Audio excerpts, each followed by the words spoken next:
Bom, estamos iniciando aqui mais um episódio do Pura Connection, um projeto que eu trago ídolos, referências, mestres, sensei, como diz o próprio Saulo, que está aqui hoje, na minha presença aqui fisicamente. A gente tinha conversado virtualmente, mas hoje a gente conseguiu fazer essa conexão e é um cara, enfim, que eu tive muito tempo como um ídolo, né? E ídolo, às vezes, a gente vê de uma forma muito distante da gente, né? E um dos propósitos desse projeto, eu falo muito isso, né? É a grande conexão, né? Que o jiu-jitsu, principalmente aqui o jiu-jitsu, nos conecta de uma forma muito verdadeira, né? Assim, a gente não se conhecia muito pessoalmente, como eu falei, ele era um ídolo para mim dos campeonatos, como lutador, como pessoa, era um cara que eu me espelhava muito em muitas coisas. E eu tô tendo a honra de receber aqui em casa, para essa troca aqui, meu irmão, olho no olho.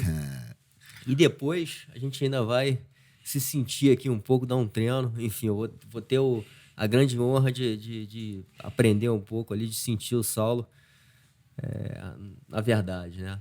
Enfim, Saulo, muito obrigado por ter aceito esse convite e por ter colocado essa energia e seu tempo, né? Eu sei o quanto o nosso tempo é precioso hoje e você, de certa forma, está doando seu tempo aqui para esse projeto aqui, para a gente estar trocando essa ideia. Muito obrigado, irmão. Pô, primeiramente, muito obrigado por me receber aqui no teu templo, né? Já sinto a energia samurai aqui.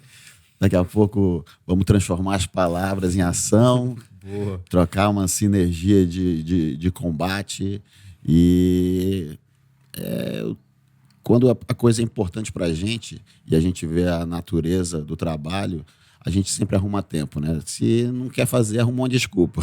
Então, eu já sabia que a gente ia se conectar ouvindo por Rio. Eu falei, ó, eu não vou nem ligar para ele, mas eu sei que vai acontecer isso aí. E aí eu já tinha reservado o sábado. Eu falei, não, o sábado, quando o André me ligar, Legal. é isso aí. E é a lei da atração. Isso aí realmente, cada vez, o combate me ensinou a sentir a energia e realmente você vai transmutar aquilo que você é na sua vida no quadrado da alegria ali. Então, isso de sinergia, isso de ter conexão, isso aí, ela realmente existe, ela é verdadeira, e o tanto que você se mantém fiel aos seus princípios, ela vai te conduzir das formas, às vezes, até inexplicáveis, que você não sabe por Sim, quê, exatamente. mas acontece. É por isso que um sensei mais maduro, ele vai te guiar para você não ter que pagar tanto com o seu corpo.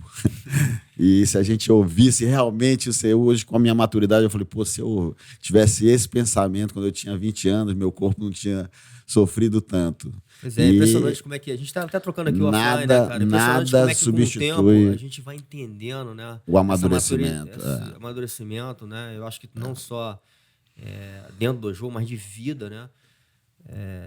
Como ele vai nos ensinando a gente a entender, inclusive aquilo que a gente falou, assim, que a gente achava que a gente sabia muita coisa, mas depois com o tempo a gente Impressionante. entende que a gente não sabia. Só sei que nada sei. Exatamente. Então, e esse pouco que a gente começa a entender, ele é de uma riqueza assim impressionante.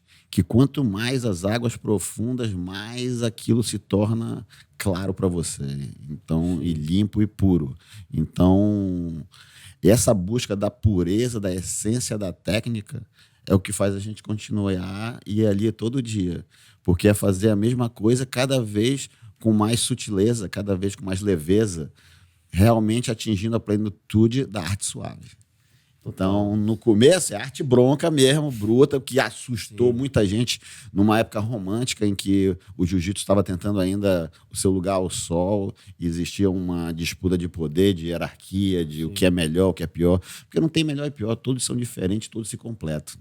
Porque tudo no final é arte marcial. É verdade. A gente estava falando um pouco E isso aí, também, né? se nas artes marciais a gente deixar a personalidade prevalecer do que os princípios, aí é onde existem as rupturas, onde tem os elitismos, onde cada um vai puxar para o seu lado, ou seja, para a sua personalidade. Então, ficando a arte marcial em segundo plano. É verdade. E isso aí. E até tem um lance que eu falo muito quando a gente fala de arte marcial, né? E eu acho que você, Saulo, representa muito isso. Inclusive, a gente acabei de ver você tocando aqui na minha frente. Você tem uma sensibilidade artística, musical. Acho que isso é essencial também para um grande artista marcial, né? Assim, a parte da arte e a outra parte da marcialidade, né? Que talvez Com seja essa certeza. coisa da disciplina, essa coisa um pouquinho mais rígida, né? Com certeza. Então, acho que esses dois, em harmonia, se completam, né? O equilíbrio é o rígido com ternura. Legal. Porque o que te dá a parte da rigidez é você ser leal aos princípios das artes marciais e da tua ternura à leveza das tuas técnicas, que você realmente poliu através dos anos. Muito bom. Então, quando atinge esse equilíbrio, você tem aí realmente um sensei maduro. E é aquele que vai te dar o caminho das pedras e te guiar diante do caos, né? Porque jiu-jitsu é caos. O tempo todo. É caos o tempo todo. Você saber lidar de uma forma cada vez um pouco mais tranquila, um pouco mais consciente dentro desse caos, né? E aí vem aquelas outras ferramentas que têm que ser levantadas quando começa o caos. Respiração, movimentação, consciência corporal. Tudo isso aí que Rickson já falava, Orlando Cane, a gente não dava muito ideia. Por isso, o Rickson também, todo mundo fala muito da técnica dele, mas esqueceram que ele foi um percussor em várias técnicas de movimentação, de respiração. Sim. Falava, ele não cansa. Não, mas o que ele está fazendo para não cansar? Então, todas essas ferramentas que foram utilizadas lá atrás, hoje o neguinho está vendo que elas são essenciais para o combate. Essa coisa da respiração, né? A gente tem falado, inclusive teu irmão, né, cara? Qualidade de vida, a gente teve essa conversa e ele falou muito, ele inclusive traz também algumas técnicas. O quanto isso, meu irmão, muda, e não só para o exercício físico, né, ou para o treino, né? Mas assim, para a vida como um todo, né? Conversando com o Orlando, inclusive, assim, as pessoas hoje, a gente entende até pelo momento, né? A questão da ansiedade, da depressão, e o quanto a respiração um grande remédio para isso tudo, né? A forma como a gente respira, a forma como a gente entende e toma consciência, né, desse mecanismo muito poderoso que a gente tem, né? E gratuito. Respirar, ninguém cobra nada para respirar. Exatamente. Então, realmente entender as técnicas de Foley, de respiração curta, de respiração longa, tanto que o Alvinho fala sobre isso. Sim. Então, isso aí... No começo, realmente... Porque tem que virar hábito. Não é fazendo a respiração um dia, 2, 3, não é. Sim. É aí que entra a ferramenta da disciplina. Falando, não, custe o que custar, 5 minutos do meu dia vai ser destinado a isso. Então, você acaba que a autodisciplina ela é muito superior à disciplina. Por quê? Porque ninguém está te cobrando. Sim. Se você é uma pessoa que executa bem suas tarefas diante a um professor ali que vai estar em cima de você, é uma coisa. Mas você fazer no seu quarto escuro e no seu tempo é uma elevação já. Eu senti que isso aí te dá uma sobrevida muito maior. Porque começa o esforço diário repetitivo vira hábito. Verdade. E o hábito faz o monge. Então é aquilo que você realmente coloca na sua vida como prioridade. Porque aquilo que eu falei, não tem um tempo. Não, você não colocou como prioridade. Já deu a dura logo na Marcela aqui, não tem tempo. Até porque se você não tem tempo para as coisas que vão te fazer feliz ou vão te dar um algo a mais, alguma coisa está desbalanceado. Porque você já reconheceu que aquilo ali é importante para a sua vida. Sim. E você não está colocando isso como uma prioridade. Então, qual é a outra parte que está levando o seu tempo? Exatamente. Então, é a hora que a gente pega assim e fala assim, tá, então me diz aí como é que se divide o seu tempo. Porque o que a gente está pregando aqui? Qualidade de vida. Qualidade de vida, você tem que ter tempo para fazer tudo que é indispensável para você viver com qualidade. Sim. Esse é o grande valor. A sua alimentação. Não tenho tempo de comer, eu tenho que comer nada. Pô, então, calma. Então, como é que vamos balancear. Como é que eu vou organizar? Por isso que essa iniciativa de vocês aí é quase que uma imersão para ensinar realmente como é que você tem um dia com qualidade de vida. Sim. Um pouco de jiu-jitsu, alimentação, um pouco de água, um pouco de yoga, então um pouco Sim. de bater um papo, um pouco de meditação, um pouco de silêncio. Sim. Então, você coloca as pessoas tira elas do caos urbano e coloca elas, numa bolha e fala assim, olha, na bolha do mundo perfeito da qualidade de vida, a gente faz assim. E aí, cada um... Uma das maiores riquezas que o jiu-jitsu me deu foi a capacidade de adaptação sob pressão. Porque todo mundo tem um plano. Sim. A gente tem um plano de vida, a gente tem um plano financeiro, a gente tem uma meta. Mas e quando vai para a direita ou para a esquerda? Faz o quê? Adapta. Porque não pode... A gente não vai desistir do nosso propósito. O propósito é uma coisa assim que vem da autoconfiança. Então, se acontecer uma coisa que foi para a direita ou para a esquerda, o teu propósito está sendo testado. A tua autoconfiança está sendo testado. Porque é o que o professor ele falava muito. Eu não quero ver você batendo, não. Eu quero ver quando você está apanhando, o que você faz. Porque desistir não é uma opção. E como é que você adapta para continuar sabendo se defender sob pressão quando você reconhece que você não tem meios de vencer essa luta? Como é que você continua no combate?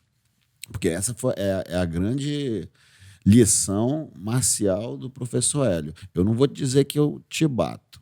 Eu vou dizer que eu não apanho de você. Sim, exatamente. Então, por isso que veio aquela época de que ninguém falava um jiu-jitsu muito defensivo, um jiu-jitsu... Não, mas ele quer provar o ponto que você não vai fazer ele desistir e dar os 3 tapinhas. A defesa dele vai sobrepor a tua força física, as tuas técnicas e o que é que você venha. Ele vai se adaptar com você.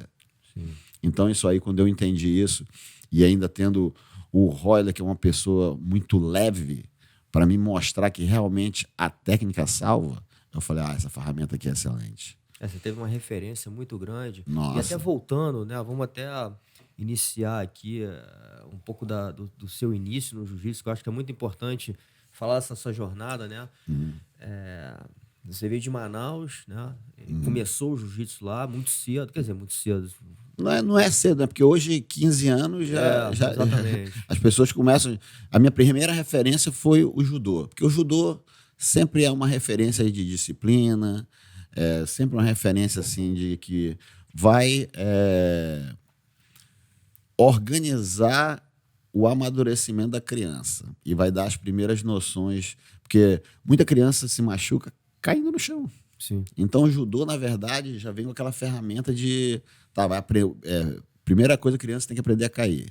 Sim. Então, o judô sempre teve essa ferramenta de venda muito forte. Sim. Vai fazer o seu filho aprender a cair e vai ensinar disciplina. Opa, onde é que eu assino? E aí, meu pai viu isso muito cedo. Ele falou, não, meu filho, tem muita energia. Tem que logo disciplinar, tem que logo aprender a ficar de pé e olhar todo mundo nos olhos e a ter essa confiança. Então... O judô foi minha primeira, assim, casa. E aí fiz muito tempo, assim, o judô, até que começou a febre do jiu-jitsu. Década de 90, começou a grande febre, a grande explosão, que eu digo assim, do jiu-jitsu, que realmente começou a ter visibilidade. Sim. Foi no começo da década de 90. E Manaus, né, cara? Aí indo para uma parte cultural e até de uma raiz brasileira, sempre foi também um lugar onde nasceram ali grandes guerreiros, né? Assim, a gente tem ali sei lá, um selo ali de pessoas que, porra, cara, nasceram já com uma certa, não sei se mindset, mas uma raiz ali muito forte. Muito. Pra essa... É o guerreiro da selva. Sim. A gente tá numa energia ali muito privilegiada, exatamente. cara. Impressionante, cara, eu porque sinto a conversa eu que eu vejo tive... um amazonense perto, eu sinto uma energia diferente. A energia amazônica, ela é diferente. Eu não conheço a Amazônia, mas hoje assim, na conversa com o Xande e com o Fredson, porra, numa conversa mais íntima assim, nossa, cara, o quanto eles me falaram ali de riqueza cultural que eu desconheço, né? E que para eles assim é uma coisa super natural. Nossa. Já me deixou assim muito impressionado e curioso, né, de entender mais e até acendeu essa luz o porquê que, porra, vem, né, surgem tantos guerreiros, né, dessa região do Brasil, né? Com certeza. E é um campo energético de resiliência infinita. E é o pulmão do mundo, né? E a gente fala sempre tanto de respiração. Você dá um treino ali no meio da floresta, você pira. E é essa uma das razões da nossa conexão, de levar esse tipo de empreendimento para a selva. É uma outra conexão. E ali você vai realmente respirar a pureza do nosso ar. Que a gente fala tanto de ar, de respiração, disso tudo. Ali realmente... E a gente está ali num clima quente e úmido, e é a condição perfeita de se desenvolver uma resiliência que você treina em Manaus, você treina em qualquer lugar do mundo. Porque botou o kimono, você está suado. 40, 45 graus. Exatamente, ainda tem isso. Né? Tem. Então, a condição climática lá favorece a gente nesse sentido. A gente vinha pro Rio lutar, era tipo, neguinho tudo, ai que tá calor. Eu falei, pô, a gente tá com frio aqui, cara. Então... a gente já cresce diferente. Sim. E lá, por não ter outro esporte também, não tem futebol, não tem praia, então realmente o jiu-jitsu, e já com o histórico também do Oswaldo Alves, do Reison, que veio de lá, e os primeiros faixa preta sendo formados lá. Lá foi um grande polo também de rivalidade entre o jiu-jitsu e a luta livre, então... depois do Rio de Janeiro, foi um lugar que todo mundo botou os olhos. Ah, melhor aqui, é melhor aqui. Sim, teve alguns vale-tudos lá também para promover isso aí. E no final era realmente todo mundo querendo seu lugar ao sol e realmente levantando a bandeira do jiu-jitsu. Sim. E você veio para o Rio de Janeiro, né? Logo depois. Isso. Ele até entendeu o porquê do Rio de Janeiro, né? O Rio de Janeiro porque... dessa minha geração lá de Manaus, quem não engravidou, quem não casou, quem não morreu de droga, então a minha geração, o meu pai minha mãe teve a perspicácia e falou, não, vai fazer faculdade fora daqui. E aí eu vim pro Rio para fazer a faculdade de Direito, que não tinha a menor aspiração de nenhum profissionalismo com jiu-jitsu. Que época foi essa? Foi de 92 a 96. E quando é que você entendeu que você... porra, de certa maneira, ia viver do jiu-jitsu ou ia ter uma... Quando eu comecei... porque só existem duas maneiras de você entender se aquilo é o seu propósito. É o que eu falo para todo mundo. Eu não quero saber se tu é famoso, se tu tem sucesso na tua profissão, qual o teu propósito nessa vida aqui? Tu veio fazer o quê aqui? E... dê dinheiro, poder, uma porrada que tu vai conhecer o homem que tu tem. E o direito, para mim, lidar com aquele tipo de poder não era aquela energia. Eu queria uma energia mais palpável, uma coisa que eu pudesse ter o poder de decisão nas mãos. E no mesmo ano que eu graduei, foi o mesmo ano que eu ganhei minha faixa preta. Aí eu fiz essa pergunta para mim, porra, tá, tu tá defendendo aí, tu trabalha com esses caras, esses casos aí, os caras fumam, os caras bebem, e disputa de poder, é muita coisa que você não coloca a mão. É mais um entendimento, é mais uma decisão. E eu queria ter mais controle sobre esse poder de decisão. E além dos... E estar nos hábitos mais... que faziam mais sentido porque eu queria para minha vida. Então, o jiu-jitsu realmente estava me dando o mesmo poder, só que de uma forma mais palpável. Sim. Então, começou realmente a me deixar... a me corromper mais para o lado do jiu-jitsu. E a questão financeira, eu falei, não, se eu busco um propósito, a questão financeira, isso aí vai acontecer alguma coisa. Vai acontecer, e foi na época que eu tive a felicidade, assim, de ficar muito próximo do Pedro Bataclin, a Rush, foi um que me deu muito apoio na minha carreira. O Oscar e a Lene da Oscar também foram assim, o Pizza Palace. Eu peguei realmente uma legião de pessoas que acreditavam no que eu estava fazendo ali, no meu propósito. É o que eu sempre falo. Porque eu comecei a dar aula de jiu-jitsu e ganhava R$500. Então, realmente, e ter investido aqueles 5 anos para ter uma formação acadêmica e realmente trocar a direção, tem que realmente acreditar no que veio fazer aqui. Isso aí foi a grande decisão da minha vida com 22 anos. Não sabia o que... E eu até a faixa preta, realmente, eu não tinha assim, a menor intenção de ser um profissional. Até porque eu não era bom. Eu era ruim de jiu-jitsu. Porque eu fazia muita força, acreditava que eu era melhor do que eu realmente era.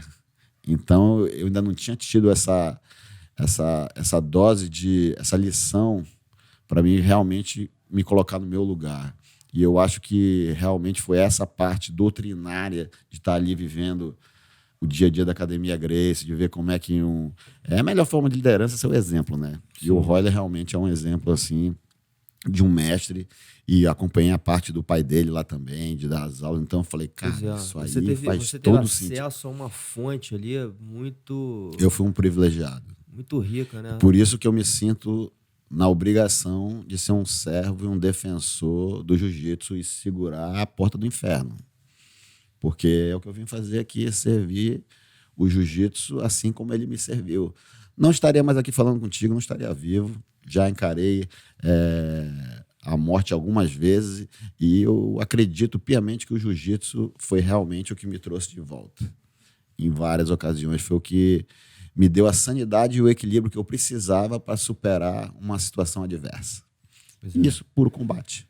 Exatamente. Puro combate. Essa eu acho que é uma grande ferramenta que o jiu-jitsu, né? E a gente falou também aqui um pouco antes, né? Você até falou assim, porra, eu me coloquei à prova ali em competições algumas vezes, mas no fundo eu não tava... ser campeão não era o tudo ali para mim, né? Não, nunca foi a menina dos meus olhos, nunca me encheu os olhos. A minha referência de campeão era quase que uma personalidade meio arrogante, assim, meio superior, e eu não queria aquilo para mim. Eu queria o combate. O combate, sim. E até, às vezes, soava como um desrespeito aos que estavam ali, mas não, porra, na verdade, eu tô pagando um pau pra tu, porque eu tô querendo lutar contigo, eu tô querendo muito, mas não é querer te desafiar e dizer que eu te venço. É querer testar o meu jiu-jitsu, porque eu sempre soube que eu não era o mais forte, eu não era o mais atleta, eu não era o mais treinado, mas eu era o mais resiliente. E eu acreditava que era o jiu-jitsu e as minhas ferramentas, e não o indivíduo Saulo. Então eu acreditava nessa superioridade de quem treinava o jiu-jitsu da forma pura. Sim. E a minha escola, vindo da família Gracie, é uma escola que aprende a se defender primeiro. Não toma ponto. Por que tu toma ponto? Porque você tem uma deficiência técnica e o cara passou a montar a bunda. Sim. Tomar ponto é isso. Aí depois do ponto é o quê? Depois do ponto é ele te pegar. Pô, te pegou, você não sabe defender.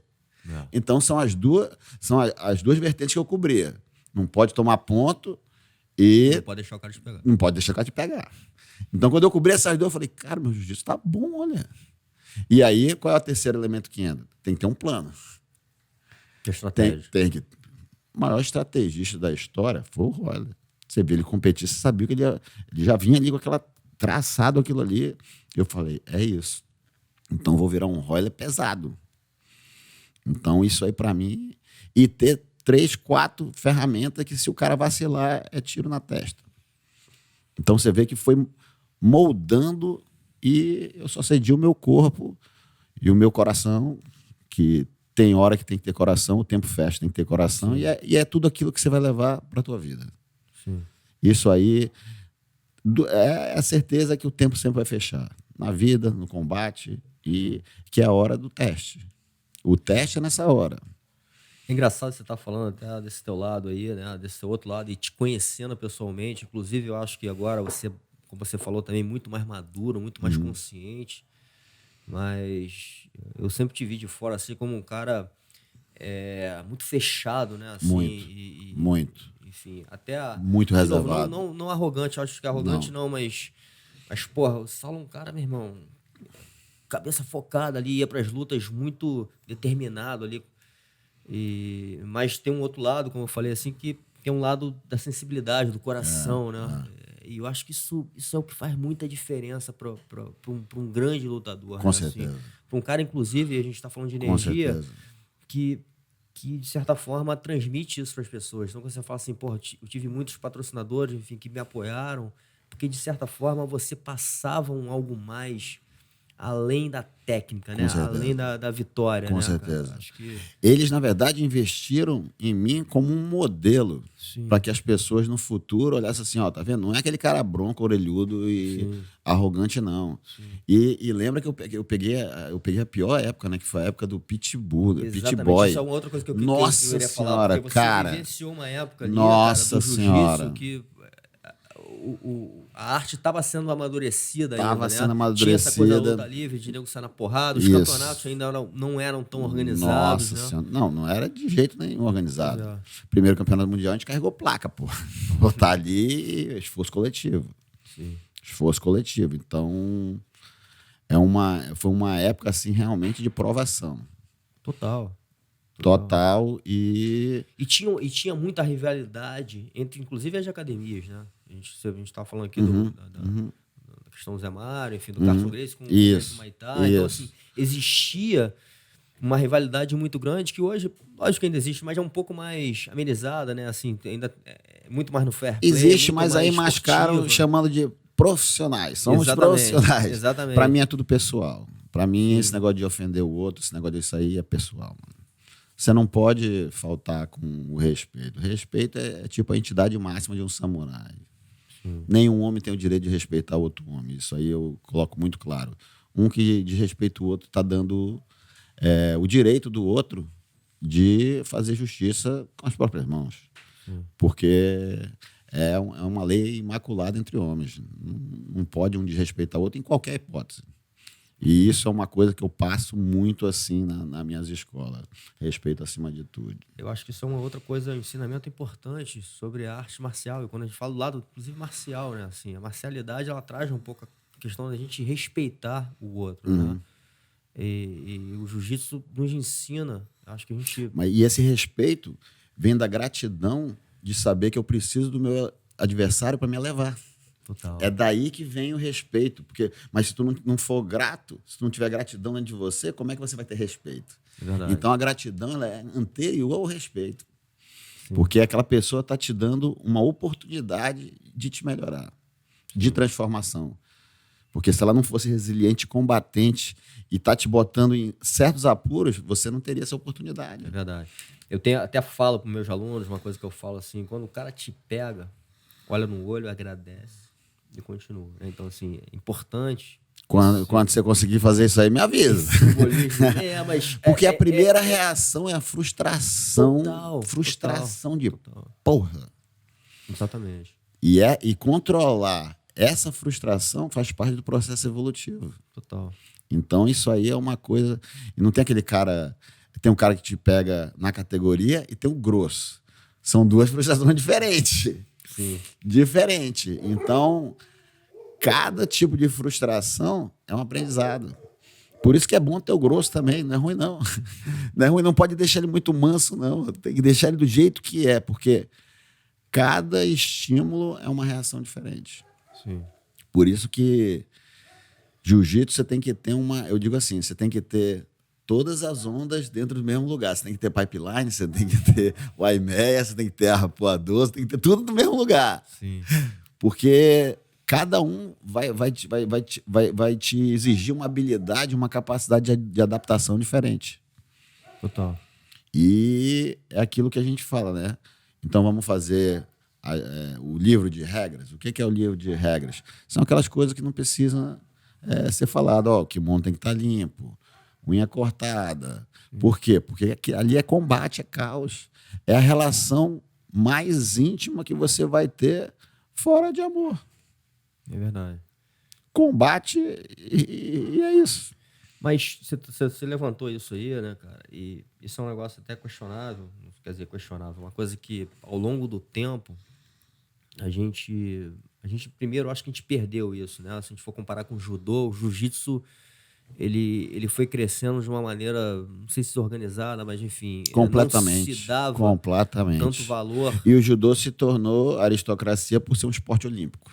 Sim. Então, os padrões organizacionais são, no mundo todo, é o mesmo. Mas a própria questão que hoje, porra, tá em alta da higiene, era uma coisa que, porra, não era muito bem vista. Assim, porra, todo mundo treinava com kimono. Exato. Inclusive, nego usava essa como arma. Exatamente. Mano, ninguém olhava pra unha de ninguém. Não, você pega as fotos antigas, você toma um choque, né? Pois é, isso era normal. Outra coisa assim, que eu vejo hoje, eu prezo muito pelo contrário, né? Assim, uma atitude dentro do dojo, que eu acho que é um lugar sagrado, né? Acho que todos nós devemos ter um respeito ali naquele momento, Com né? certeza. E se comportar de uma maneira, né? E de novo, isso é um treinamento, porque se a gente treina isso ali dentro, a gente acaba levando para fora. Então, o que se via muito no passado E aí o você kimono tudo aberto, sentado no e chão aí, de qualquer jeito. e aí você vê que para uma pessoa entender e respeitar a outra, ela tem que se respeitar. Como é que, se você está com seu kimono sujo, está todo desorganizado, você não se respeita, porra. Então, como é Sim. que um professor pode exigir dessa pessoa respeito? Tem Exatamente. que primeiro fazer ele se enxergar. E foi esse outro processo também, que foi uma chavezinha minha que virou. Eu estava sendo duro com quem nem se respeitava. E estava exigindo que ele respeitasse o outro. Meu filho, então olha no espelho aqui. Vamos te mostrar o que é se respeitar. É apresentação. Sim. O que a arte marcial tem que te dar é uma apresentação calma, mas, ei, tô aqui. Sim. Que não precisa levantar a voz, que não precisa tirar os outros da sua zona de conforto, mas que vai te dar uma sensação diferente quando esse samurai habitar o mesmo ambiente que você. Sim. Ela é silenciosa, ela é muito Total. a autoconfiança, o respeito, não precisa falar. Se você tiver que falar, tem alguma coisa errada dentro aí do seu cenário aí, do seu dojo. E voltando para essa figura que para mim você representava, acho que não só para mim, né, meu irmão? Acho que pro mundo todo das lutas, era muito nítido também uma autoconfiança em você, né? E você fala muito disso, que hoje é um dos seus Isso. importantes pilares, né, do seu negócio, né? Então, como é que você moldou essa autoconfiança interna, né? E muito verdadeira, né? Porque tem uma autoconfiança, como você agora mesmo falou, que, porra, é forçada, né? Assim, o cara tá fingindo ser confiante, mas no fundo ele tá cheio de medo, cheio de receio, né? Ou frágil. Eu acredito que com o meu primeiro, assim, uma passagem, a gente pode falar disso numa outra ocasião. Depois que você tem um encontro, assim, no teu dia do juízo final, uma experiência, assim, que te prepara para sair desse plano a qualquer minuto, você fica diferente. Você fica diferente. E eu acredito que a arte marcial me preparou para isso, para voltar para cá diferente. Então é assim, por exemplo, a gente está aqui sentado, eu estou pronto agora para qualquer coisa. Se entra uma pessoa aqui, eu já sabia o que fazer, já saberia como proteger a gente, como, tipo, é um estado de espírito de sempre alerta. Sim. E isso aí, eu não sei exatamente como é que molda isso. Por isso que tudo é experiência. Sim. Por isso que esse laboratório de alunos te dá essa oportunidade, e é esse o meu tesão de continuar ensinando. Já deixa eu ver se eu falar para esse cara aqui, ele vai despertar medo ou vai despertar interesse. Sim. Deixa eu ver se vai soar como um desafio ou soar como uma crítica. Sim. Deixa eu ver em que ponto esse cara toca. Porque é mexer também com o teu adversário. O teu aluno, ele também te ensina como teu adversário. Por quê? Porque você aprende, essa personalidade eu toco nela dessa forma. Porque desestabilizar uma personalidade é fazer o lutador entrar em dúvida. Então isso aí, às vezes, é mais importante do que a técnica que você vai usar com ele. Total. E um lutador em equilíbrio, um lutador calmo, ele é preciso. A precisão vem da calma de execução. E a calma de execução vem da sensibilidade. Então, tu começa a puxar o fio lá para trás e fala, cara, é muita coisa. Muita coisa. Muita coisa. Então, se as ferramentas não estão sendo desenvolvidas através das potencialidades de cada um, vai ficar complicado para que isso se torne uma coisa constante. Porque tem outra coisa, é a constância. Não é você ser... hoje eu estou me sentindo super confiante. Sim. Hoje não. Hoje mais ou menos. Sim. Não pode ser porque você está num dia ruim, você está num dia bom. É aquela autoconfiança realmente consistente, da essência.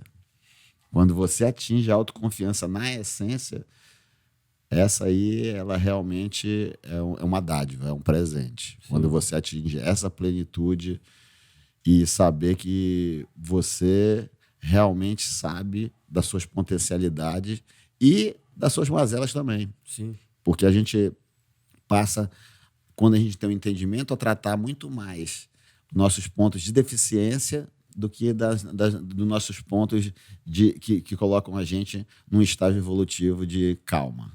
Então, isso aí é brilhante. E o jiu-jitsu, cada dia que passa, me ensina mais ainda. Hoje, de uma forma... Hoje, por exemplo, o que eu mais gosto de treinar com a rapaziada da nova geração, os moleques duro, duro, duro, duro. Por quê? Porque eu que sempre fui o bully, sempre fui o cara que fui no ataque, eu tô treinando o jiu-jitsu de contra-ataque agora. Porque não tem mais como eu sair, tipo, trocando força, trocando posição, porque eu vou cansar rápido. Sim. Então, hoje é um jiu-jitsu mais de irritar o que vem me caçando para que ele se exponha e eu me aproveite dele. Porque eu não te venço, eu me aproveito de você. Eu me aproveito de alguma deficiência, alguma brecha que você me deu ali. E quando eu chegar, eu cheguei. Aí é a parte do flow, que é a parte que a gente se movimenta, se posiciona na distribuição de peso para poder executar o movimento através da pressão, pressure, para poder finish. Finish não é finalização. Finish é atingir o meu objetivo. Eu quero chegar aqui no pescoço e grudar aqui. Se eu cheguei aí, depois daí é um jogo só de progressão. Progressão. Por quê? Porque tu só sai desse checkmate fazendo força. E aí o meu objetivo já foi alcançado, que é o quê? Minar as suas reservas de energia de combate. É a parte que eu vou te... Por quê? Porque eu acredito numa luta sem tempo. Você vê que eu fui para a competição e voltei exatamente para a essência que o professor ele já falava lá atrás. Sim. Que o lutador que presta, luta sem tempo. Sim. Só que as pessoas não entenderam o que ele estava dizendo. E o que ele estava dizendo era justamente isso. Pô, tem cara que é duro, vai demorar até você tirar todas as reservas dele de força para poder ter a oportunidade de dar um checkmate nele, de finalizar ele. Por isso que a forma ferrenha do professor falar irritou muita gente. Colocou, mas não sei o quê, então a luta... É a essência. Entra dois, só sai um. Então, pensando dessa forma, o teu jiu-jitsu fica diferente. Porque tu começa a entender que você tem que ter posicionamentos e não simplesmente técnicas de combate. Essas aí podem durar aí, podem ser eficientes com 5 minutos, 6, 10. Sim. Mas se botar aí, entra dois, só sai um, não. Se você começa a mexer um pouco nas regras, né? Pode já complicar. Se você tira alguma, sei lá, tira o kimono do cara. Regra foi feita para ser usada e quebrada de competição. Então, você sai da pureza e da essência do que é o jiu-jitsu. Que é se defender, se proteger e conseguir lutar para sempre. Sim. Essa, independente da sua idade, que era o que o professor ali falava. Eu ponho a responsabilidade no outro, que ele não me bate, mas bater nele, não estou falando isso. Sim. Então, isso aí é o que hoje em dia me dá essa tranquilidade de saber onde é que eu estou no meu processo evolutivo de jiu-jitsu. Porque se você parar de aprender, você para de inspirar os outros. Porque, porra, olha a cara do teu aluno quando ele aprende um negócio que ele consegue a primeira vez. Aquilo ali não tem preço. Aquilo ali, através do êxito que ele teve, ele vai ficar inspirado. Então, eu tenho que ter isso para mim também, como praticante de arte marcial. E tudo isso todas essas ferramentas... Tem dia que eu estou sem saco para treinar. Faço o quê? Uma movimentação, faço uma ginástica, faço uma respiração, faço qualquer coisa acessória, porque é aquilo. Se o combatente não está se preparando para o combate diariamente, ele já está atrás. Ele já está atrás. Sim. Eu não sei se o cara vai bater na minha porta hoje, ou amanhã, ou semana que vem. Sim. Por isso que aquele negócio de treinar... E também tem outra coisa. Todo cara que treina só para campeonato já sai atrás. Porque não é o campeonato, é se melhorar tecnicamente as suas armas de combate. Uma coisa, de novo, assim, não quero nem levantar muito essa polêmica, até porque o intuito não é esse, mas o que talvez, né, acho que até nesse estudo das artes marciais, a gente deu o exemplo do karatê, eu acho que no próprio judô, quando você usou também esse exemplo, quando o judô ficou olímpico, enfim, quando vai muito pro lado esportivo, quando a vertente esportiva cresce muito, lógico, tem lados muito, muito positivos, mas tem lados que a gente precisa prestar atenção para não perder essa marcialidade, né? Que é exatamente... E aí, quando a gente vai para uma nova geração que está muito ligada no esportivo, de novo, tem que tentar não se perder, né? A gente tem que preservar essas nossas raízes da marcialidade, né? Com certeza. E são exatamente esses conceitos, porque a vida de um atleta, cara, em qualquer esporte de alta performance, ela dura pouco. Pouco. Né? Pouco. E depois daquilo ali, como é que o cara vai fazer? O que o cara tirou, né, daquele tempo que ele colocou naquilo tudo? Então, eu acho que tem um aspecto muito importante quando fala, principalmente de arte marcial, que eu acho que, como a gente falou, é muito profundo, né? Tem muita coisa que eu acho que tem que... Por mais que você seja atleta, e você é um grande exemplo disso, porque você foi um grande atleta, mas você manteve o tempo inteiro esse outro lado marcial do Com seu certeza. lado. Né? Assim, Com certeza. nutrindo esse lado, e hoje, acho que como um grande líder, inclusive, acho que a gente pode até, inclusive, falar um pouco de liderança. Claro. O Mas, sensei é um né, líder. O sensei é um líder. tem muita coisa de liderança envolvida aí que acho que a gente aprende e continua, como a gente falou também, eu acho que é uma busca infinita pelo conhecimento, pela essa evolução, né? Como uma pessoa de exemplo, como uma pessoa de liderança. Com certeza. E que não precisa ser forçada, não deve ser forçada. Né? Tem que ser conquistada. Tem que ser conquistada. Conquistada. Liderança, quando você direciona através da força, ou do poder, ou do dinheiro, ela tem prazo de validade. Tem prazo de validade. Porque todos esses acabam uma hora. Sim. E o que fica? Quem você inspira. Sim. Se não inspirar, realmente, porque todo mundo tem uma noção do que é certo, do que é errado. E fazer o que um outro fala só se você se sentir realmente inspirado por ele. Senão, você vai fazer o que tiver afim.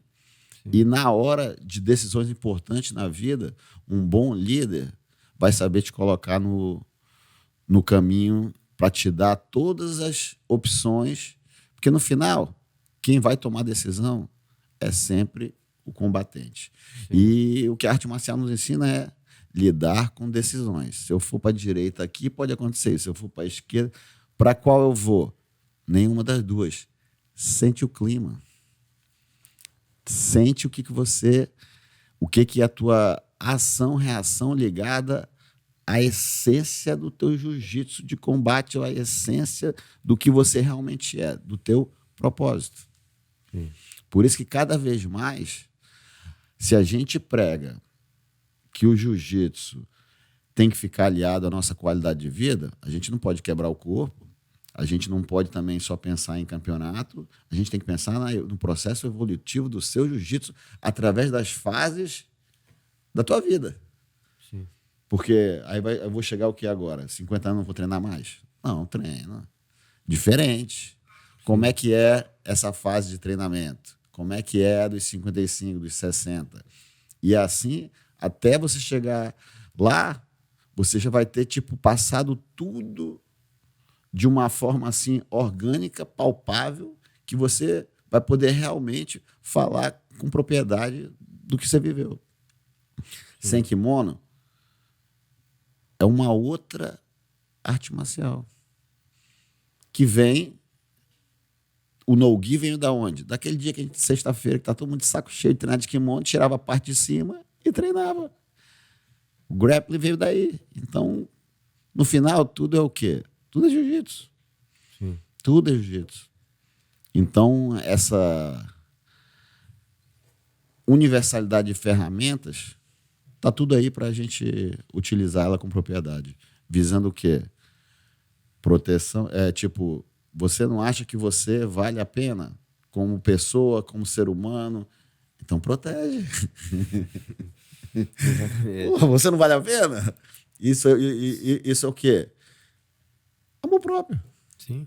Pô, você não quer o jiu-jitsu? Como não? Você não acha que você vale a pena? Sim. Então você tem que se proteger, porque o mundo está violento. Sim. Então você tem que se proteger de você mesmo até. Daqueles dias que você está se colocando em risco. Em risco.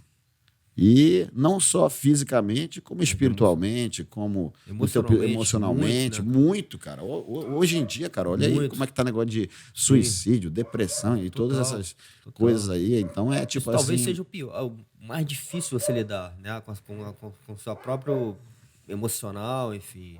E com você certeza. dominar isso é muito difícil. E novamente a gente coloca essa ferramenta do jiu-jitsu, da arte marcial, como uma coisa muito poderosa, né? Para você Muito, se autoconhecer e saber muito, lidar com esses dilemas muito, internos, né? muito, muito. E eu gosto de realmente.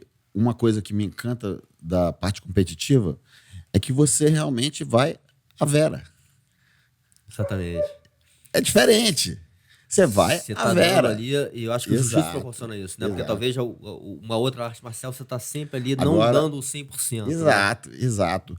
Por isso que hoje, quando eu tive assim a cautela e assim o carinho com pessoas que já estão aí, são senseis, são mestres de cadeia, que militam na área de defesa pessoal, eu falei, não, vou mais fundo. Porque para criar um sistema de defesa pessoal, eu quero saber de quem não conseguiu se defender, o que que sentiu. Então eu busquei pessoas que sofreram violência através do estupro, violências assim através de ficar apagado. Então, para saber onde é que realmente você tem que se proteger. Porque não é sair de um golpe, é se proteger da violência. Como é que se protege uma defesa pessoal para a mulher primeiro? Verbal. E Total. respira. Verbal e respira. Sim, Porque senão você vai sim. tensionar e você não vai conseguir fazer nada, Nada. filhinha. Nada, Não. porque você nunca viveu aquele tipo de energia perto de você. Sim. Então, é ativar o teu campo sensorial de sobrevivência. A técnica é um mero detalhe ali na hora. Por isso que eu decodifiquei em 12 técnicas. Mulher, 3 só. Só tem 3 técnicas. Quais são? Ah, vou te mostrar ali, né?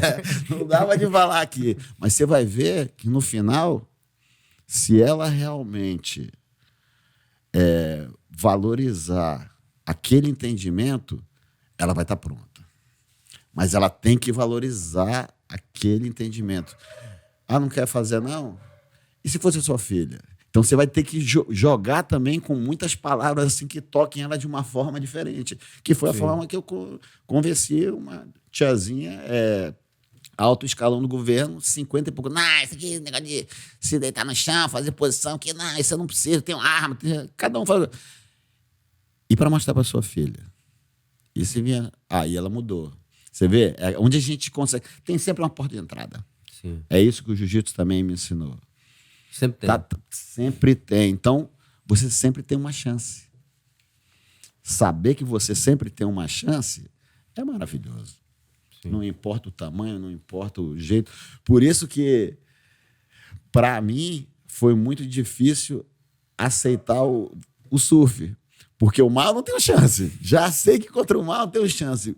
Contra a pessoa, eu sempre me deu essa outra. Ah, não. É homem, tranquilo. Mas o mar sempre foi aquela energia natural Sim. que me tira da minha zona de conforto. Porque eu tenho a consciência que eu não posso vencê-la. Sim. Então, Tom Caldo, por exemplo, sempre foi terror para mim. Eu falo, cara, vou morrer aqui. Esse aqui eu não consigo. Esse caos aqui. E por isso que é bonito de ver quando atinge o equilíbrio entre o surf e o jiu-jitsu. Essa pessoa fica diferente. Sim. Você vê que. Mas tem muito essa analogia que eu uso, inclusive, nas aulas também, né? E eu tenho conversado, conheço alguns, né, grandes surfistas, inclusive de ondas grandes, que hoje em dia, cara, não é nem mais Carlos grande, né, meu Murray, olha irmão? É um que é negócio, aquilo que eles falam. exatamente. Então, e você vê que a diferença, novamente, não está no físico. Não. Muito pelo contrário. Está muito menos no físico, né? E muito mais na parte Mas emocional. hoje estão atletinhas. Você vê que Certamente, viraram porque sempre o bem físico atletas. ajuda, mas você vê como é que entra a parte de Não, aquilo ali é respiração, mental. a parte de Aquele, movimentação. aquele caldo que aquela menina tomou em Nazaré, Pois meu é. Deus, só de ver aquilo ali, cara, é. pavor, assustado. Então é essa Aquilo tranquilidade ali não no tem caos como. também, né? Porque Nossa Senhora. você vê, se eu te coloco, se eu coloco uma pessoa que não está acostumada com aquele ambiente, né? Você pega uma pessoa, bota no Mar de Nazaré, lá fora da arrebentação, só para ver as ondas chegando, Nossa Senhora. aquilo já causa uma tensão, né? Que, enfim, muda completamente a forma que a pessoa vai respirar, né? Com certeza. Todo o medo que gera. Então, assim, isso já coloca a energia da pessoa, todas as defesas lá para baixo. Então, você saber lidar com aquela situação de uma maneira muito tranquila, se sentir confortável no desconforto, né? E é o primeiro princípio da defesa pessoal moderna para mim. Reconhecer a energia negra. Você vai sentir isso. E é aí que está o teu primeiro passo de preparação para poder se proteger. Porque é proteção, não defesa. Defesa só se você treinar constantemente. Tem que parar de enganar e mentir. Isso aí. É legal você ter falado Entendeu? isso. Tem que parar com esse negócio aí de que vai fazer... Exatamente, a gente está muito ligado a falar disso. Para. Inclusive, eu fiz um workshop agora com o Flávio Berg em que ele reforça muito isso. Ele falou assim, defesa pessoal é uma responsabilidade muito grande. Se você não sabe, não ensina. Porque... E outra coisa, depende de muito treinamento. E eu sempre digo, a minha defesa pessoal começa na proteção. Proteção é entendimento de realidade do teu campo energético em volta de você. E aí quando a gente fala, esse lugar ali está escuro, vai por ali? Não vou por ali. Ali o meu campo protetor está ruim. E aqui, essa pessoa está andando aqui na minha direção, então anda como? Anda assim ou anda assim? Anda assim. E assim, faz como? Aí tu está começando o entendimento para poder... Você tem que detectar aqui.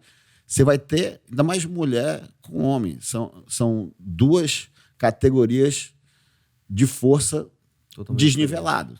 Sim. Então, esse negócio de que você vai segurar aqui, levantar uma pessoa e jogar... Não tem essa realidade. Sim. Essa realidade não vai acontecer. Sim. Então, por exemplo, no caso de violência sexual, a primeira defesa é o quê? A rendição.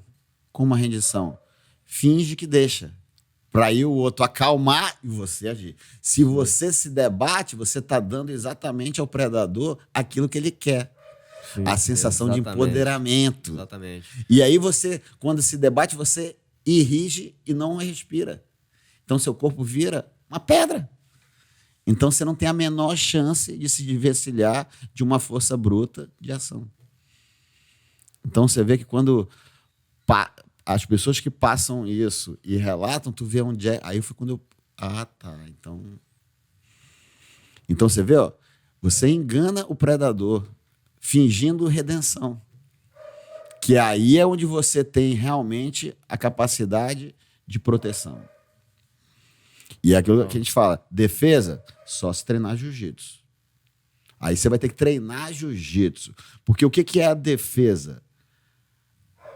A consciência corporal de ação-reação. Ele faz isso, eu saio para cá. Ele faz isso, eu saio para cá. Aí é o jiu-jitsu normal. O entendimento das técnicas de defesa pessoal é quase que coreográficas. Sim. Maravilhosas de realmente apresentar um programa. Sim. Mas no combate, em que as relações de força, de sinergia, de tudo vão exigir uma maturidade diferente, aí os outros elementos têm que entrar. E aí é por isso que nessa primeira fase eu chamo de proteção pessoal. Para depois... Se realmente quiser levar mais a fundo, é aqueles estágios da profundidade que a gente quer. Por isso que quando me falam, sabe defesa pessoal, eu falei, que tipo? Que tipo? Sem questionar se funciona, se não. Porque se é um entendimento de agressão, eu posso levar aí para 10 lados diferentes. É que nem você, através desse projeto, está levando o jiu-jitsu para um canal. E cada um vai escolher o canal de militância. Sim. Isso aí tem que ficar bem definido quando a gente começa a fazer uma linha de entendimento de processo educacional através de arte marcial. Qual é o teu segmento? O que tu quer com isso? Eu me especializei nisso aqui, eu gosto de fazer isso aqui, eu gosto de fazer isso aqui. Porque aí vai dar para todo mundo entrar num linguajar melhor. Porque às vezes eles estão falando a mesma coisa. E aí fica Aí fica parecendo que um tá achando que um não presta, o outro tá melhor. Não, estão falando a mesma coisa. Sim. Só que o teu segmento é outro. Sim. Tu tá falando isso voltado à defesa pessoal. Tu tá falando isso voltado à qualidade de vida. Tu tá falando isso voltado à proteção pessoal. Tu tá falando isso voltado da parte de sinergia de combate. Mas tá falando da mesma coisa. Sim. Então, eu acho que essa evolução, quando sentassem muitas cabeças assim pensantes do jiu-jitsu, a gente vai atingir um patamar maior. Que eu acho que o que está faltando ainda para o jiu-jitsu é visibilidade e profissionalismo.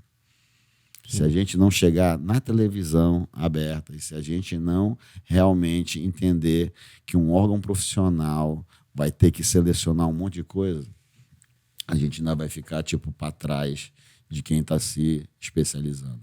Mas você não acha que teve alguma evolução nesse sentido?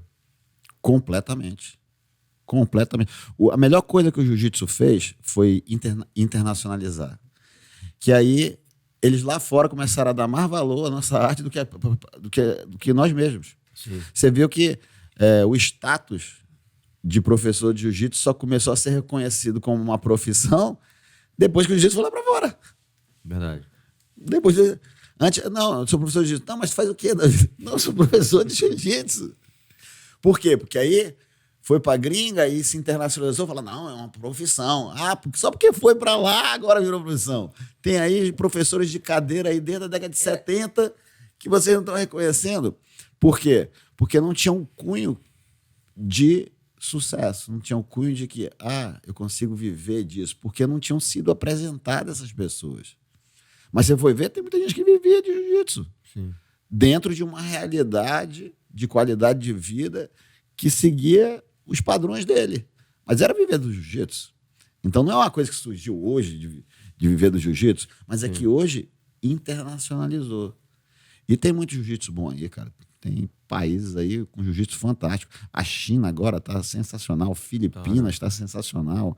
Pô, você vai ali dos países frios, a Polônia, tem esse menino aí, o Adam, no jiu-jitsu competitivo. Sim. A Finlândia. Você foi um cara que teve também essa experiência de conhecer o jiu-jitsu no mundo, né, cara? De trocar, de dar seminários, de conhecer muita gente. Teu irmão até falou de uma experiência que eles tiveram, só tinha um tatamezinho pequeno, você ia recebendo a galera de fila.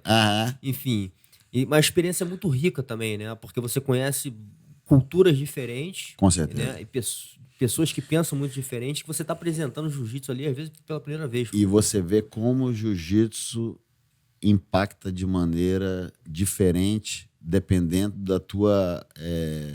do teu berço cultural. Porque aí o teu entendimento e a tua aceitação das tuas limitações vão sendo mostradas de forma diferente.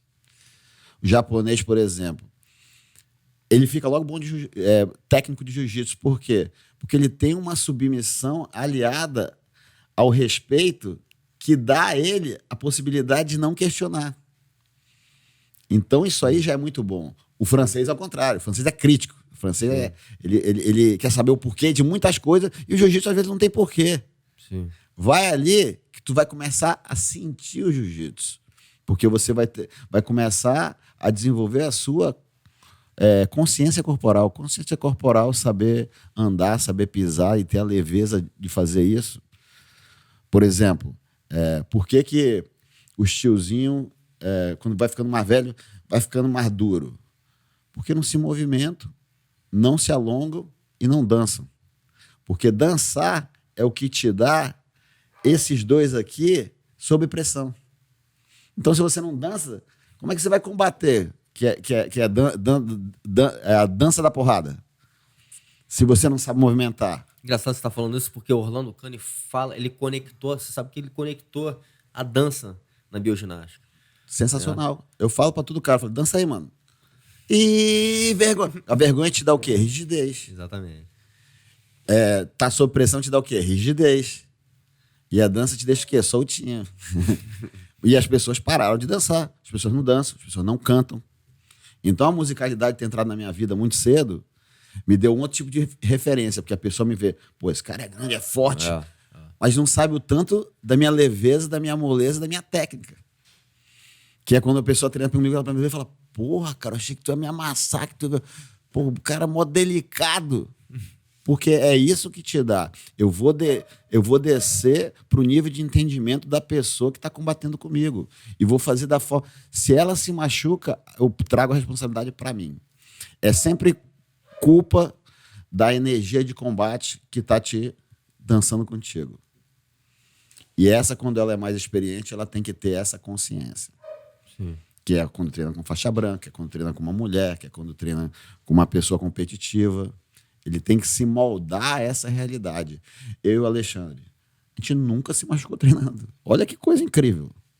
Mais de 20 anos treinando, nunca um com o outro. E olha a intensidade nossa. Eu nunca cacei um homem, nunca fui caçado com essa intensidade. Então, por isso que realmente é o yin e yang de uma forma assim excepcional que foi criada. Por que o nosso legado? Porque foram duas pessoas que evoluíram a níveis assim excepcionais. Mais intensidade que aquilo só se fosse de vida ou morte. Então a gente vivia e morria todo dia um com o outro. E era engraçado ter essa realidade. Porque a gente realmente tirou aquela roupagem de qualquer moralidade, de qualquer tipo reticências de combate um com o outro. Então não tinha se cansasse isso. É tipo, realmente... Essa aprovação do meu jiu-jitsu veio assim de uma forma excepcional, dentro do sangue do meu sangue. Então isso aí é outro ponto assim que por que a técnica dos Ribeiro é assim? Porque foi forjado no aço. No aço, no amor e tudo isso aí como elemento de transformação. Só existe duas formas de aprendizado, pelo amor e pela dor. E as pessoas estão tão aí mimizentas porque tudo escolhe pela dor.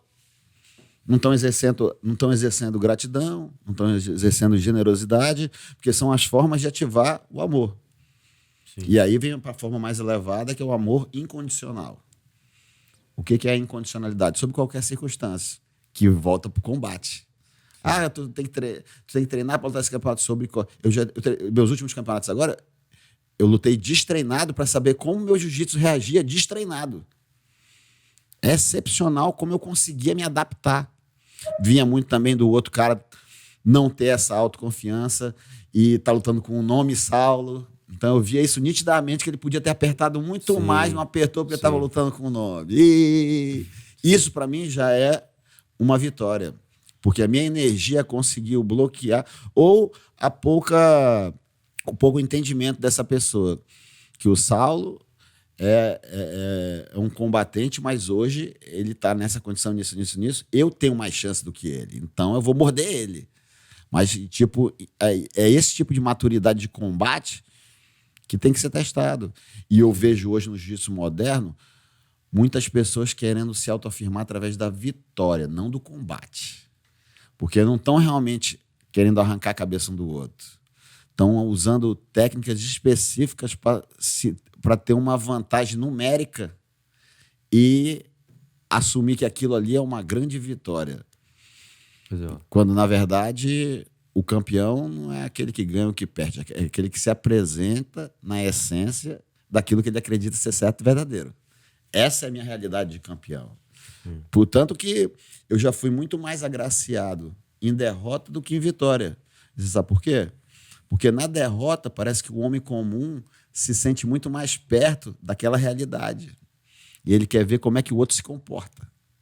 Então, o campeão ele tem que ter tipo uma postura assim inabalável, de um jeito ou de outro, que não tenha a ver com a vitória e com a derrota, e sim com ele saber o que ele está aqui para passar e como ele está aqui para servir como instrumento de exemplo. Então, quando você entende essa parte também, teu jiu-jitsu fica mais maduro. Sim. Então, tudo é essa correlação que você vai começando a entender e a transformar o teu jiu-jitsu de uma forma assim incrível. O yoga, quando entrou na minha vida, eu achei que eu não ia mais treinar jiu-jitsu, que eu estava com 34 anos e falei assim, cara, todo o meu corpo dói, tá tudo ruim, não consigo. Aí tive o contato com essa professora que, através do método Bikram, me colocou dentro daquela boca, vamos, faz aí, pá. 6 meses eu era outra pessoa. Sem nenhuma dor no meu corpo inteiro. O quanto isso te ajudou no jiu-jitsu em si? Pô, infinitamente. Primeiro, só de você, o teu alongamento e as tuas potencialidades de ligamentos e tudo serem desenvolvidas, só daí você já é um melhor instrumento de manuseamento para poder. Jiu-jitsu é todas os ângulos possíveis e imaginários de alavanca que você pode botar no corpo. Então, você vê o tanto que é difícil para as pessoas bem mais velhas começarem a colocar as pernas atrás da cabeça? Fica cada vez mais desafiador, porque aí a sua idade é a saúde da sua coluna. Quantos anos você tem? Deixa eu ver tua coluna. Tem uns 80 aí, mano. A base está na tua coluna. E a yoga trabalha 100%. Quanto do nosso dia a gente vai para trás? Nunca. Então você já viu que vai ficando mais velho, vai ficando todo mundo assim, ó. Sim. Encurvando para frente. Por quê? Porque não consegue encaixar. Você só encaixa se a sua coluna começar a ficar invertida. Tem um método alemão chamado método Five, que são 5 aparelhos, todos de inversão para trás. E é desafiador quando você começa isso dentro da yoga, é desafiador. E fazer isso e respirar junto. Então, foi me dando outros desafios que eu sentia que eu estava em combate.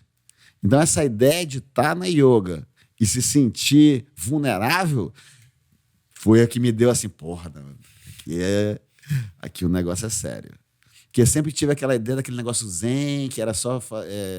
e eu não entendia muito a espiritualidade por trás.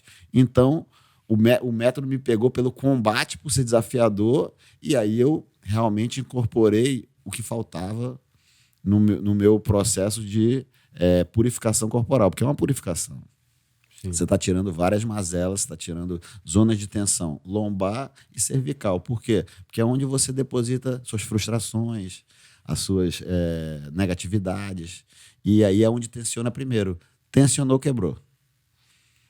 Então, várias regrinhas vão sendo colocadas assim como fórmulas assim da vovozinha, que a gente vai estar ouvindo isso aí daqui a 50 anos.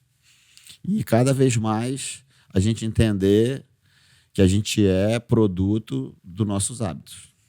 Total. E o jiu-jitsu é exatamente isso. Todo dia, quando eu acordo, eu sempre acreditei que a palavra tem poder. Frente do espelho, Saulo, você é o cara, meu irmão. E hoje vai ser um dia incrível. E o nosso mantra da nossa organização: eu vou procurar ser gentil, respeitador e um bom ouvinte. Darei sempre o meu melhor para exercer minha autodisciplina e ter a coragem de fazer o que é certo e verdadeiro. Sei que ao aprender a arte do jiu-jitsu brasileiro, meu corpo e minha mente serão fortalecidos. Mas eu prometo não ser abusivo, nem ofensivo com os outros e sempre procurar amizade. Muito bom. Senão a minha essência vai falhar. Eu estou repetindo isso para a minha essência. Você vê que eu falo, não sou nem eu que falo, eu não sei nem que parte eu estou falando. Eu não penso mais para falar isso aí. A minha essência é que fala, porque é quase que um lembrete para ela: olha, vão te irritar hoje, seja gentil, hein? Seja um bom ouvinte, a pessoa não ouve os outros. Verdade. E eu tinha muito essa coisa de falar. E, Saulo, ouve mais. E aí cada parte desse mantra foi realmente um estudo assim que... Quando você vai entendendo o tanto de ensinamento que tem envolvido, você fala: cara, como eu fui desrespeitoso com esse cara, como eu fui, esse cara também me encheu o saco. Autodisciplina é quando ninguém tá olhando. Não tem palminha. É só para você, filhão. Porque se você é um cara que prega uma coisa, mas você não faz, você é um hipócrita. Sim. E uma das grandes armas de um grande líder é seu exemplo. Sim. Não que vão te seguir, mas que você vai ser uma ferramenta de inspiração. Porque achar que por você ser o exemplo, vão fazer igualzinho que tu, não, porra nenhuma. Eu tinha câmeras lá na academia, então eu fazia sempre, porque tem meu ritual das 300 entradas, pá. Aí eu falo, todos os professores, fazia as entradas, pá. Chegava lá, ficava na câmera, bicho, vendo lá quem fez. Fazia porra nenhuma, rapaz. Então, o exemplo é só para inspirar e servir ele como referência. Para que todos que vêm atrás de vocês estejam protegidos por um código de conduta de arte marcial. mas que os teus ali vão estar fazendo, isso aí não é garantia. Isso aí me causou muita frustração como sensei. Não entender por que eu ficava com a dor e a frustração deles não ter atingido o objetivo, mas eles não podiam botar o trabalho em ação para que aquilo não acontecesse. Mano, se não fizer isso aqui, vai acontecer isso aqui. E na hora do combate acontecia. Por quê? Porque é que nem matemática. As ferramentas estão aqui. Essa aqui eu não sou... Então o bom combatente vai ver onde é que está a tua fraqueza. Esse aí é o combatente, é o exímio que eu chamo. O exímio, ele nunca vai usar de arrogância, ou ele nunca vai querer te enfrentar no teu forte. Porque ele sabe que tu é forte que nem ele. Ele sabe que você tem as ferramentas para poderem colocar ele fora de combate. Então ele vai ver exatamente onde é que está a fraqueza daquele cara ali. Onde é que aquele cara ali quebra? Onde é que aquele cara ali desestrutura? Por isso que o estado zen vem daí. Se você atingir o estado zen de que nada tira a tua paz interior, isso aí é um processo de elevação que, se eu chegar um dia lá, eu acredito que realmente eu vou me estar sentado numa cadeira perto dos grandes mestres, porque muitas coisas ainda me distraem. E eu acredito que isso aí é por me importar muito com as coisas. Que nem os meus amigos falam, Saulo, ama menos. Ama menos, cara. Ama menos. Porque você não pode querer mais que o outro. Então você vê que até para... Eu amo tanto o jiu-jitsu que eu quero dar demais. E às vezes tem que dar menos. Porque a diferença do remédio e do veneno é a dose. Exatamente. E aí você acredita que está fazendo um bem, você está fazendo realmente o contrário. Porque aquela pessoa não é você. Então até na hora de ensinar, a gente tem que ensinar a um ponto anterior ao da frustração. Se frustrou, ensinou demais. Vai até ali, até onde ele foi, não corrija mais do que 2 vezes e bata a palminha e fala, tá, beleza. Mas a gente, como querendo colocar tudo certinho, acaba frustrando. Porque o objetivo da técnica e do aprendizado é o êxito. Sim. A gente quer que ele saia dali se sentindo um vencedor. Sim. Saiu dali, tá se sentindo completamente, porra, não consigo fazer isso. Aí vai vir, tô velho, Sim. tô fora de forma, sou feio, não é pra ninguém mim. me ama, não é pra mim, acabou. Acabou. E o jiu-jitsu da década de 70 e 80 e do começo de 90 era aquele romantismo da lei do mais forte. Sim. Você via que não tinha mulher? Não tinha mulher fazendo jiu-jitsu. E hoje, essa organização propiciou que o sexo frágil, que de frágil não tem nada, tem uma opinião, tem uma personalidade e tem uma parte... O jiu-jitsu moderno ficou muito mais interessante com a influência feminina. É isso que elas, de repente, não entenderam ainda.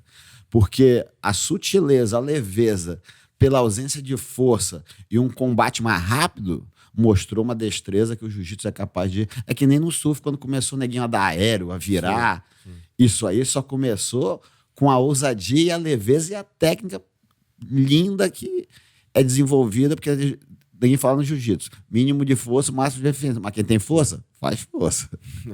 Vai fazer. Você tem, né? Você tem essa ferramenta, não vai usar? Exatamente. Quando, na verdade, as tuas ferramentas mais fortes tem que ser a tua reserva e não teu cartão de visita. Sim, exatamente. Se tu mostra logo as cartas fortes, você não vai ter o poder de surpreender. De repente você quis logo terminar ou quis impressionar e botou logo ali para fora. Não. Deixa sair como quem nem sabe de nada. Tem uma história interessante. O cara uma vez tá sentado vendo o Ultimate Fight, o cara falou... Você é lutador, né? Aí eu falei, não, eu sou triatleta. Aí o cara, porque eu vi tua orelha assim. Eu falei, cara, de fazer muito exercício, disso, daquilo, mas nunca foi de luta. Aí o cara começou a fazer uma série de perguntas assim, porque ele falou assim, não comprou muito a ideia não, né? O que é isso? A gente, através da nossa roupagem, a gente já ficou estereotipado. Não tem jeito. E junta com a nossa calma. Sim. Essa calma, se você não for um artista marcial, ela não vai vir nessa leveza que vem de se sentir seguro. O que é essa calma? Se sentir seguro. Exatamente. Então, o nosso estereótipo da nossa orelha e dessa calma já colocou a gente como referências. Sim. Então, é como a gente vai canalizar esse tipo de referência para o que a gente quer. Colocar um Pura Connection desse numa vasta rede de informação de artistas marciais, aliando isso à qualidade de vida e combinando elementos assim de transformação, perfeito. Pessoas da mais alta credibilidade e que amam o que fazem, bingo. Conte comigo, onde é que assina.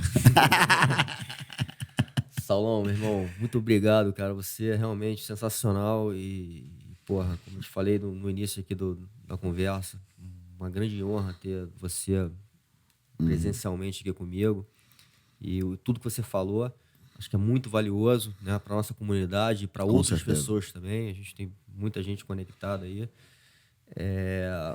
Enfim, cara, porra, não sei nem como te agradecer nesse momento. Não, e nem eu, né? Porque eu não posso combater sozinho. Eu preciso de uma troca. E essa troca, quando ela é assim natural, quando ela é verdadeira e quando ela é assim em volta de uma coisa que nós dois compartilhamos, que é o amor, a arte marcial, o jiu-jitsu e as pessoas, né?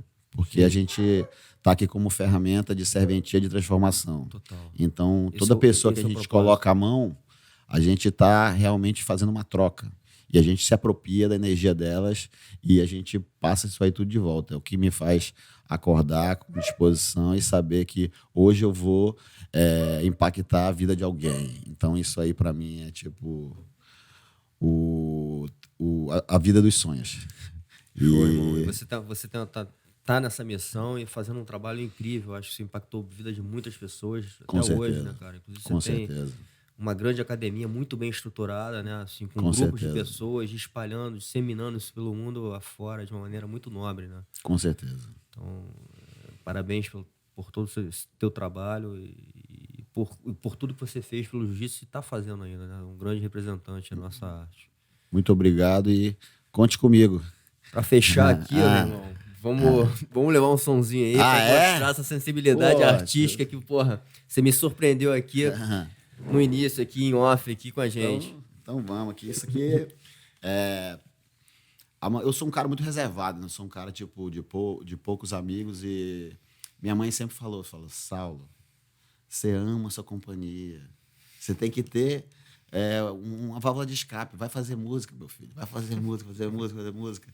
E a música sempre, num dia assim muito duro de treino, num dia assim que eu tô com a minha mente assim muito cheia, ela me ajuda a esvaziar, ela me ajuda assim realmente a ter a leveza de ter um bom som, de ter a leveza de realmente saber que nada é por acaso e tudo se dá um jeito. Quando a gente entende isso aí de uma forma leve, e a musicalidade entrou na minha vida assim, e sempre é uma fórmula de agregar também. Total. Porque quando eu chego assim, às vezes na casa das pessoas, eu fico reservado, eu fico na minha, tipo, eu vejo que as pessoas ficam assim, aí quando eu olho assim, tem um violão, tem um ukulele, eu falo, não, então deixa eu quebrar logo o gelo aqui. E você vê que a música realmente ela faz isso. Faz. Ela dá uma conectada de uma maneira diferente. Total. Ela mexe com os sentidos, né, cara? Com os sentidos instintivos, né? E emocionais das pessoas, né? Isso. Bom, vambora. Como eu tô aqui na frente de um brother, né?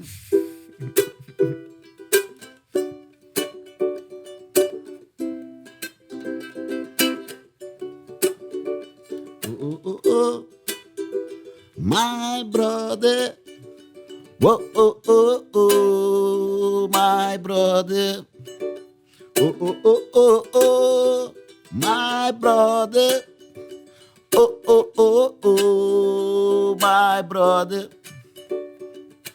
A ideia lá comia solta, subia manga, amarrotada social do calor alumínio.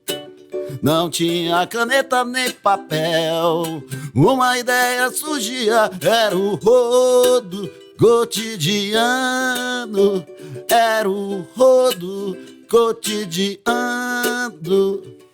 Espaço é curto, tá em um curral. Na mochila amassada, uma quentinha abafada. Meu troco é pouco, é quase nada. Meu troco é pouco, é quase nada. Oh, oh, oh, oh, oh, my brother. Oh, oh, oh, vai, João. My brother. Não se anda por onde gosta, mas por aqui não tem jeito, todo mundo se encosta.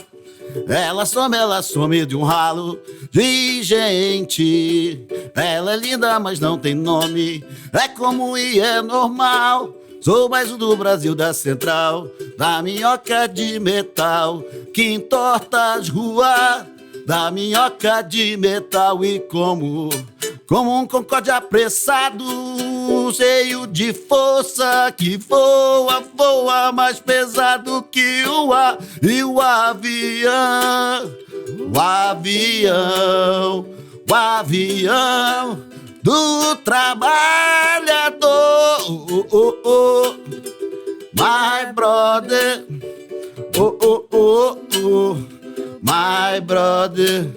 Oh, oh, oh, oh, oh, my brother. Oh, oh, oh, oh, oh, my brother. Ah, moleque! Porra! Boa. Quando a energia é boa, o som fica de Foi? acústico. Galera, então esse foi mais um episódio. Quem gostou aí, curte, aperta o sininho, começa a seguir a gente. Muito obrigado por tudo, vocês, pela audiência. Um grande abraço. E prepara o pescoço agora.